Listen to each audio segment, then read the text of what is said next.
বিষয়টা ভালোভাবে লক্ষ্য করুন। মোটর সাইকেলে 3 জন লোক, তাদের কাছ থেকে ব্যাগটি পড়ে গিয়েছে আর পরক্ষণে মেয়েটি ব্যাগটিকে পেয়ে ভরে দিয়েছে বোরকার ভিতর।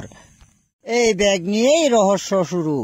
চলুন একটু সামনের দিকে যাওয়া যাক। ব্যাগটি পেয়ে মেয়েটি মহা আনন্দিত। কি করবে এখন দেখা যাক। পরক্ষণেই 3 জন লোক ব্যাগটিকে খুঁজতে ব্যস্ত, কারণ ব্যাগটিতে মহামূল্যবান জিনিস রয়েছে।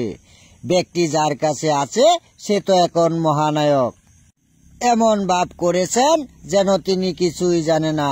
আর পরক্ষণে 3 জন ব্যাগটি খুঁজতে ব্যস্ত। আর মহিলাটিকে দাঁড়ানো অবস্থায় দেখে অটোওয়ালা এসে পাশে দাঁড়ালো। অটোওয়ালা ভাবলো মেয়েটি হয়তো কোথাও যাবে। মেয়েটি অটোওয়ালার সাথে যাবে না, কারণ তার কাছে মহামূল্যবান ব্যাগটি রয়েছে। অটোওয়ালাকে কোনোভাবেই দেখানো যাবে না। অটোওয়ালা চলে গেলেন। মেয়েটি হয়তো কারো কাছে ফোন করে কিছু বলার চেষ্টা করছিলেন, কিন্তু না। পরক্ষণেই আবার 3 জন চলে আসলো আর মেয়েটিকে খুলে বলার চেষ্টা করলো যে ব্যাগটি হয়তো এখানে পড়ে গেছে, কিন্তু মেয়েটি কোনোভাবেই স্বীকার করলো না। দেখা যাক ব্যাগটি শেষ পর্যন্ত বের করতে পারে কিনা। কিন্তু 3 জন ব্যাগ খুঁজতে অনেক ব্যস্ত। মেয়েটির বুরকার নিচে ব্যাগটিকে খোঁজার চেষ্টা করছিল, কিন্তু মেয়েটি ব্যাগটিকে বের করার মতো কোনো সুযোগ দিল না। হুমকি দিয়ে বলল, যদি আপনারা সরে না যান তাহলে আমি লোক ডাকতে বাধ্য হব। সেই কথা শুনে আবার 3 জন গাড়িতে উঠে যাওয়ার চেষ্টা করলো। কি হবে এখন?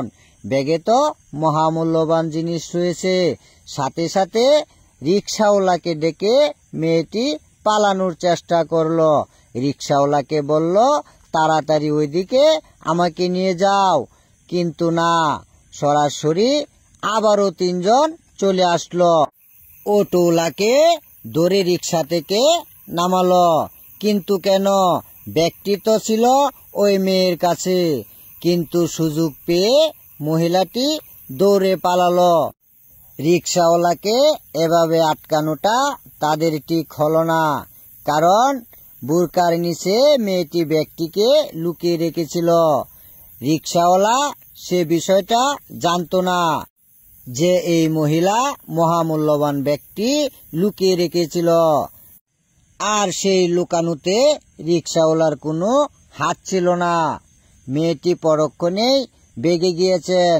অবশ্যই দেখতে পারতেছেন লোকটি রিকশার কাছে চলে আসছে, কিন্তু কি করলো ওই রিকশাওয়ালা?